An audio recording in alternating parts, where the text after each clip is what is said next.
Hola a todos, muy buenos días, muy buenas tardes, muy buenas noches. Con el gusto de vernos nuevamente estudiando la palabra de Dios. Nuevamente Eliud aquí con nosotros. Saluda. Hola. Y bueno, la lección de esta ocasión lleva por título La protección divina. Esto es algo que nos gusta a todos porque eso habla de que Dios nos cuida, que Dios nos guarda. La vida de Pablo nuevamente es el ejemplo que hoy estamos tomando y la lectura de esta ocasión está en el libro de los Hechos, capítulo 23, del versículo 12 hasta el 22. Es una porción muy amplia, solamente vamos a leer unos 4 versículos que nos van a introducir al tema y dentro de eso vamos a comenzar a mirar qué es lo que ocurre en la vida de Pablo. Pablo, les recuerdo, está ante un concilio que lo acusan de poder estar rompiendo la ley judía. Pablo está dando su testimonio, la gente no está a gusto con eso, presentado nuevamente ante el concilio, y entonces en ese lugar Pablo dice: yo no he hecho nada inadecuado, no he hecho nada irreprensible, y esto hace que la gente lo quiera pues matar. Sin en cambio, la gente que está ahí no lo dejan. El tribuno, el que está a cargo, sabe que Pablo es de ciudadanía romano, y no pueden hacer algo contra un romano si primeramente no lo ponen a juicio. Entonces ellos mismos lo rescatan de la turba de quienes lo quieren linchar, y entonces ahora lo tienen resguardado para presentarlo al juicio correcto como debe ser para un ciudadano romano. Pero entonces aquí la gente, queriendo acabar con el problema, pongo entre paréntesis problema, porque para ellos es un problema que alguien hable en contra de lo que ellos han creído por mucho tiempo, vienen entonces a hacer un complot, a armar algo con la intención de acabar con la vida de Pablo. Pero lo que vamos a estudiar es cómo aún en contra de esto Dios puede actuar para bien de su obra, bendiciéndonos a nosotros. Porque aquí lo más importante es que el propósito de Dios se cumpla. Si Dios nos permite ser el instrumento que Él desea para participar de eso, excelente. Pero no nos debe Dios ningún favor como para pensar que Él pues siempre va a estar evitándonos pasar circunstancias difíciles, porque aún todo eso será bajo un propósito, para enseñarnos, para hacernos crecer. Si hay pruebas, para tener mayor confianza en Él. Si hay luchas, será para depender solamente de Él. Siempre Dios tiene un propósito. Pero en esto que vamos a ver, veremos cómo la mano de Dios en esa protección divina actúa en favor de la vida de Pablo para bien y para que resulte en un beneficio de la obra de Jesucristo. Vamos a leer entonces Hechos 23, solamente del versículo 12 al 16, que nos va a introducir a toda esta historia. Y Luis nos va a ayudar con la lectura, por favor. Venido el día, algunos de los judíos tramaron un complot y se juramentaron bajo maldición, diciendo que no comerían ni beberían hasta que hubiese dado muerte a Pablo.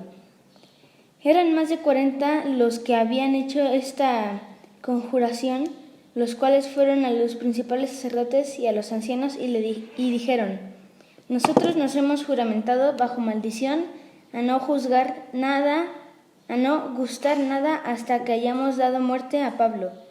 Ahora pues vosotros con el concilio requerid el tribuno que le traiga mañana ante vosotros, como queréis indigar alguna cosa como cierta acerca de él, y nosotros estaremos listos para matarle antes de que llegue.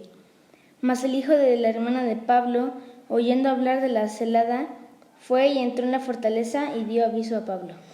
Esta es la historia, y sobre esa se va a desarrollar. ¿Qué le iban a hacer a Pablo? Lo querían matar. Lo querían matar. Y hasta trataron de hacerlo todavía más, dándole un toque espiritual. Se pusieron a ayunar. 40 fulanos dijeron: vamos a hacer este trato. Si no muere Pablo, no comeremos. Hasta entonces hicieron este juramento, organizaron un plan, dijeron: está en este lugar, vamos a decir que se lo lleven a otro, como que quisieran preguntarle, y cuando lo saquen de la prisión, allí le vamos a matar. Pero no contaban que había alguien ahí en la escena escuchando para darle aviso a Pablo. ¿Quién era? La hermana de Pablo. ¿Quién, perdón? El hijo de la hermana de Pablo. El sobrino de Pablo. Si era la hermana de Pablo, era su sobrino, ¿no? Entonces estaba el sobrino. Casualmente, y digo casualmente como si fuera realmente así por suerte, pero no. Dios tenía algo allí y metió la mano y estaba el sobrino de Pablo porque él le vino a avisar a Pablo. ¿Con qué intención? Pues para echar abajo estos planes. Pablo sabía muy bien que anteriormente en otra lección mencionamos que Dios le dijo a Pablo: no te preocupes, el problema que tienes aquí en Jerusalén no va a detenerte porque yo te voy a enviar a Roma para que allá seas mi testigo. Entonces, cuando llegan estas personas, los 40 que se ponen de acuerdo, aunque lo quisieron detener, no iban a poder, porque Dios lo estaba llamando a cumplir acá. Ahora, esto nos debe hacer entender que cuando Dios ha dispuesto un plan, un propósito, no lo va a cumplir y no hay nada que lo pueda detener. Aunque pareciera que no, pareciera que está por detenerse algo que no va a prosperar, si Dios ya lo dijo, Dios lo va a hacer. Te voy a contar una anécdota. Era una viejecita que estaba muy necesitada.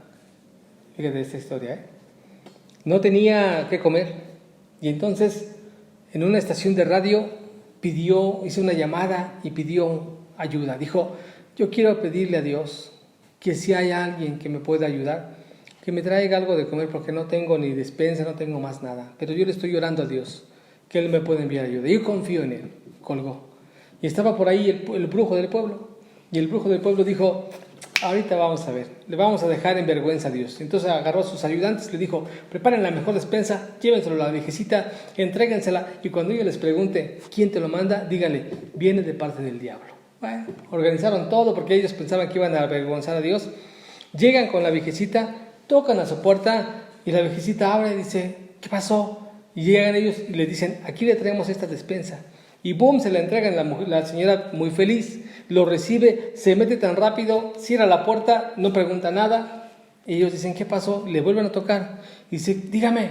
Dice: oiga, ¿no quiere saber de parte de quién viene? Y ella dice: no tengo problema, porque cuando Dios manda, hasta el diablo obedece. Ellos pensaban que iban a avergonzar a Dios, pero no. La señora estaba tan confiada que Dios estaba guardando su vida, que aunque las cosas parecieran malas, Dios los usó para bien. ¿Qué te pareció la historia? Interesante. ¿Por qué? Un tanto chistosa. Bueno, es que realmente así ocurre. Aunque parece ser que todo está en contra, Dios puede acomodar todo para bien. Pablo tenía esta confianza. Ahora, Pablo había sido criado como un buen judío, bien instruido en la palabra. Y una de las cosas que tenía la gente bien instruida de los judíos era quién era Dios para ellos, qué representaba el pueblo de Dios para ellos. Y hay una promesa de cuidado que voy a leerles a continuación, o vamos a leerles a continuación, que seguramente Pablo tendría que en mente sabiendo esto. Pablo, como el pueblo judío, estaban tan seguros de lo que Dios había hecho en ellos, de quiénes eran para Dios, que digamos que hasta cierto punto eso les llenaba la mente, el corazón, para saber que eran diferentes a los gentiles. Para los judíos, por cierto, solamente hay dos tipos de personas: los que son judíos y los que son gentiles, todos los demás. Porque saben del favor que tiene Dios cuando Él ha escogido a un pueblo. En este caso al pueblo de Israel, en el Antiguo Testamento, obtenía ese favor. Porque a causa de tantas situaciones que había en el pueblo judío, que aunque eran muy obstinados, muy tercos, muy necios, testarudos, de dura cerviz, dice la Biblia, Dios en su misericordia les siguió dando oportunidad, hasta que envió al Mesías. Una vez que envió a Jesucristo, Él a todo aquel que le reciba le da la oportunidad de tener vida eterna y de ser ahora pueblo de Dios. Pero para el pueblo de Israel estas promesas eran vigentes en su mente, en su corazón. Entonces Pablo seguramente tenía a memoria, o podría decir que esto lo conocía Pablo. Y la promesa que te quiero leer está, o la declaración que te quiero leer está en el libro de Isaías, capítulo 54, del versículo 15 al 17. Vamos a escucharla con atención. Si alguno conspirare contra ti, lo hará sin mí. El que contra ti conspira, delante de ti caerá. He aquí que yo hice el herrero que sopla las ascuas en el fuego y que saca la herramienta para su obra. Y yo he creado al destruidor para destruir. Ninguna arma forjada contra ti prosperará. y condenarás toda lengua que se levante contra ti en juicio. Esta es la herencia de los siervos de Jehová, y su salvación de mí vendrá, dijo Jehová. Dijo Jehová esto. Lo dijo para su pueblo Israel. Lo dijo en el Antiguo Testamento cuando este pueblo era llevado preso, cautivo por otros reinos. Cuando este pueblo era aniquilado, cuando estaban dispersos en muchas regiones dispersas. De hecho, se acuñó una frase muy particular para ellos, decían como judío errante, porque no tenían patria, no había un lugar donde poder estar. En todos los lugares del mundo fueron dispersados a causa de todo ese pecado que hubo delante de Dios, y por esa razón Dios tuvo que diseminarlos y meterlos a un juicio muy tremendo. Y sin en cambio, esta palabra para ellos fue tan real: ninguna arma forjada en contra tuya prosperará. Si alguien hace algo contra ti, lo hará sin mi consentimiento. Dios va a tener cuidado de todo lo que es suyo y no permitirá que pasen cosas a menos que Él decida hacerlo así. Un ejemplo muy práctico es la vida de Job. Job era un hombre justo, tenía muchas cosas de parte de Dios. Y el diablo vino y le encaró a Dios diciéndole: bueno, pero es que Él te teme porque tú lo has bendecido, ¿no? A veces llegamos a pensar que porque Dios nos ha bendecido, por eso le tenemos que servir. Y Dios le dijo al diablo: no te preocupes, a ver, quítale las cosas. ¿Y qué le pasó a Job? Siguió creyendo en Dios. Siguió confiando en Dios. Y el diablo le fue a decir otra vez: sí, seguramente cree en ti porque pues, lo proteges, lo cuidas. Y Dios le dijo: bueno, a ver, te doy chance de que lo toques, pero no lo mates. Así que Dios permitió cosas para la vida de Job, que finalmente Job, al final de todo, siguió siendo resguardado, porque Dios no iba a permitir nada que pasara en su vida a menos que Él así lo decidiera. Con Pablo es algo parecido. Estamos escuchando que tienen un complot. ¿Cuántas personas iban a ayunar? 40 personas ayunando hasta que no le dieran muerte a Pablo. Y sin en cambio Pablo estaba seguro que iba a ir a dar testimonio en Roma. El sobrino de Pablo estuvo ahí en esa reunión con la finalidad de dar a conocer este plan. Este hombre Pablo fue a hablar con el encargado de la prisión y le dijo: me están diciendo esto. Entonces organizaron todo, finalmente echaron para abajo este complot. No lo pudieron matar. Pudo llegar hasta Roma, pudo llegar adelante en el plan que Dios tenía para con él, y es que la promesa, la seguridad de lo que estaba viviendo, esto era importante en la vida de Pablo.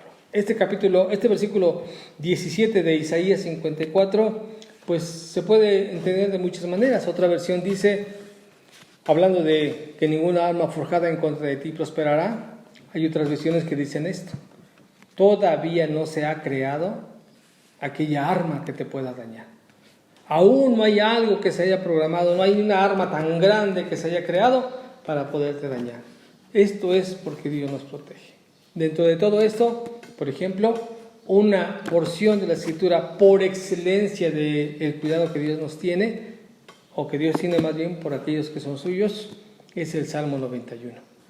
El Salmo 91, incluso yo recuerdo ahora mismo una película, se llama Salvando al Soldado Ryan. Dentro de los personajes militares que había ahí, había uno que sabía el Salmo 91. Y cuando estaban en medio de la batalla, imagínate que están los balazos aquí, se meten en los hoyos de las trincheras, y los balazos pasando por fuera, y esto y lo otro, y entonces este hombre decía el Salmo 91. Y decía: el que habita el abrigo del Altísimo, el que mora bajo la sombra del Omnipotente, y decía todo lo que el Salmo hay. Y entonces, cuando tenía que enfrentar algo, hubo un momento, fíjate, estaba un tanque de guerra a punto de dispararle a él. Él era francotirador, a los que con arma larga tiraban. Entonces tenía que darle en el recuadro del tanque, donde solamente estaba el piloto, para poder acabar con ese tanque. Entonces tiró un par de tiros y no le asestó. Entonces se acordó del Salmo y lo recitó, y de pronto ¡pum!, le atina y destruye esa arma que venía en contra suya. Dios de muchas maneras nos va a dar la oportunidad de saber que está con nosotros. Pablo sabía que todo lo que podría venir en su vida, pudiendo ser muy grande o muy pequeño, no prosperaría si Dios está con él y si Pablo sigue con Dios. Así que en nuestra vida, conocer a Dios de esta manera, creer en Él, dejar que Él sea el dueño de nuestra vida completa, entregarle el señorío a Dios sobre nosotros, nos permitirá poder beneficiarnos con su protección, la protección divina de Dios. Ahora vamos a nuestras conclusiones. Tengan en cuenta que lo que Pablo vive, de lo que Pablo hace, siempre lo va a poder enseñar, lo va a poder plasmar, lo va a poder enviar para que alguien más también lo aplique, para que también lo viva. Pablo, en la carta de los Romanos, cuando escribe algo en respecto a ello, menciona que todo lo que vive es para bien. Romanos 8:28, la lección anterior la referimos cuando decía: y sabemos que a los que aman a Dios todas las cosas les ayudan para bien. Aunque pareciera ser que no, Dios tiene control de todas las cosas. Pero también su protección, al estar Dios con nosotros, no habrá algo que nos pueda interferir, no habrá algo que nos pueda atacar o que nos pueda separar de Dios. Voy a leer Romanos 8, del versículo 31 al versículo 39, con esta idea de que Pablo estaba seguro y convencido. ¿Quién podría apartarlo de la voluntad de Dios? ¿Qué cosa tan grande podría haberse dado para que no cumpla el que pueda ir de Jerusalén a Roma, en el ejemplo que estamos dando? ¿Qué cosa tan grande vendría a ser que pudiera cambiar la voluntad de Dios? Si Dios ya lo dijo, Dios lo hará. Dice el versículo 31 entonces: ¿qué pues diremos a esto? Si Dios es por nosotros, ¿quién contra nosotros? El que no escatimó ni a su propio Hijo, sino que lo entregó por todos nosotros, ¿cómo no nos dará también con él todas las cosas? ¿Quién acusará a los escogidos de Dios? Dios es el que justifica. ¿Quién es el que condenará? Cristo es el que murió, más aún, el que también resucitó, el que además está a la diestra de Dios, el que también intercede por nosotros. Escuche con atención esta pregunta: ¿quién nos separará del amor de Cristo? ¿Quién? ¿Tribulación o angustia? ¿O persecución o hambre? ¿O desnudez o peligro o espada? Como está escrito: por causa de ti somos muertos todo el tiempo, somos contados como ovejas de matadero. Antes, en todas estas cosas, somos más que vencedores por medio de aquel que nos amó.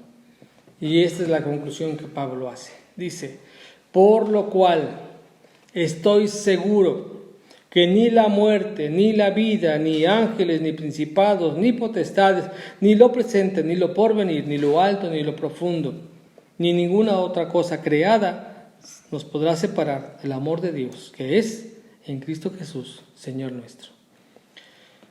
Ahora, esta porción no es que nos haga infalibles o que nos haga invencibles o intocables. Cualquiera puede llegar a decir: bueno, entonces pues no tengo miedo del virus, no tengo miedo de una enfermedad, no tengo miedo de un accidente, no tengo miedo de la muerte. No es que uno se vuelva intransigente e imprudente. Tiene que ver con entender que si Dios me ha dado un propósito, recordemos en Pablo, de Jerusalén a Roma, ninguna de estas cosas puede interferir en que yo cumpla el propósito si sigo en este propósito. Y no está diciendo que no pasaré por esto, porque quiero recordarte que Pablo está pasando exactamente por todo eso. Pero aunque pasara por todo eso, ni siquiera eso lo detendría a llegar a la meta que Dios le ha dado. Siempre y cuando nos mantengamos en el propósito, en la línea, en el llamado que Dios nos ha dado.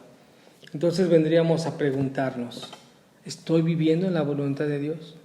¿Estoy bajo el propósito de ello? ¿Cómo has tú sentido la protección de Dios en tu vida?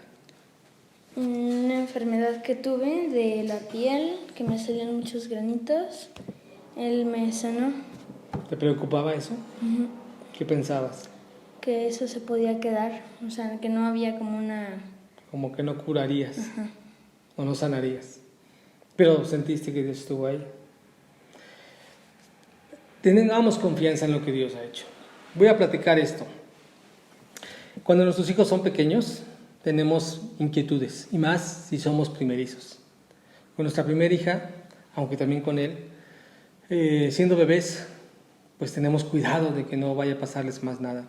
Y si están dormidos, ver que sí estén respirando, que no de pronto te lleves con la sorpresa de que ya dejó de respirar, o se murió, no sé, cosas así. Entonces, las primeras ocasiones vas y checas y ves si duerme y a ver si está respirando, o un espejo, no sé, lo mueves a lo mejor, porque está tan dormido que no se nota que está respirando. Y puede uno estar en esas pues, cosas naturales de angustia o preocupación. Una noche, con Ana, lo platico porque fue con ella así, en esta inquietud, pues yo me fui a asomar a su cuna de madrugada. Y en esa preocupación, si está respirando, ¿no? Pequeñita y con miedo a muchas cosas. Y cuando termino de estar ahí con ella y todo, me viene en recordatorio esta porción que acabo de leer de Romanos 8. Cuando hace una pregunta, ¿quién nos va a separar? ¿Quién va a interferir en los planes que Dios ha tenido? Y entonces recuerda lo que leí, que ni lo alto, ni lo profundo, ni la vida, ni la muerte, ni nada. Y entonces yo medité y orando a Dios le dije, bueno, yo estoy seguro que ella, como él, como tú y como yo, tenemos un propósito de vida. Dios no hace personas por casualidad, no salimos ninguno por suerte. Dios generó la vida de cada uno de nosotros y si nos metemos a escarbarle más, no es casualidad, porque nuestros padres tuvieron que unirse, sus abuelos, sus papás de ellos se tuvieron que unir, sus abuelos, y así dándole hacia atrás, todas esas casualidades se dieron para que tú y yo estemos hoy con vida. No son casualidades, es la obra de Dios.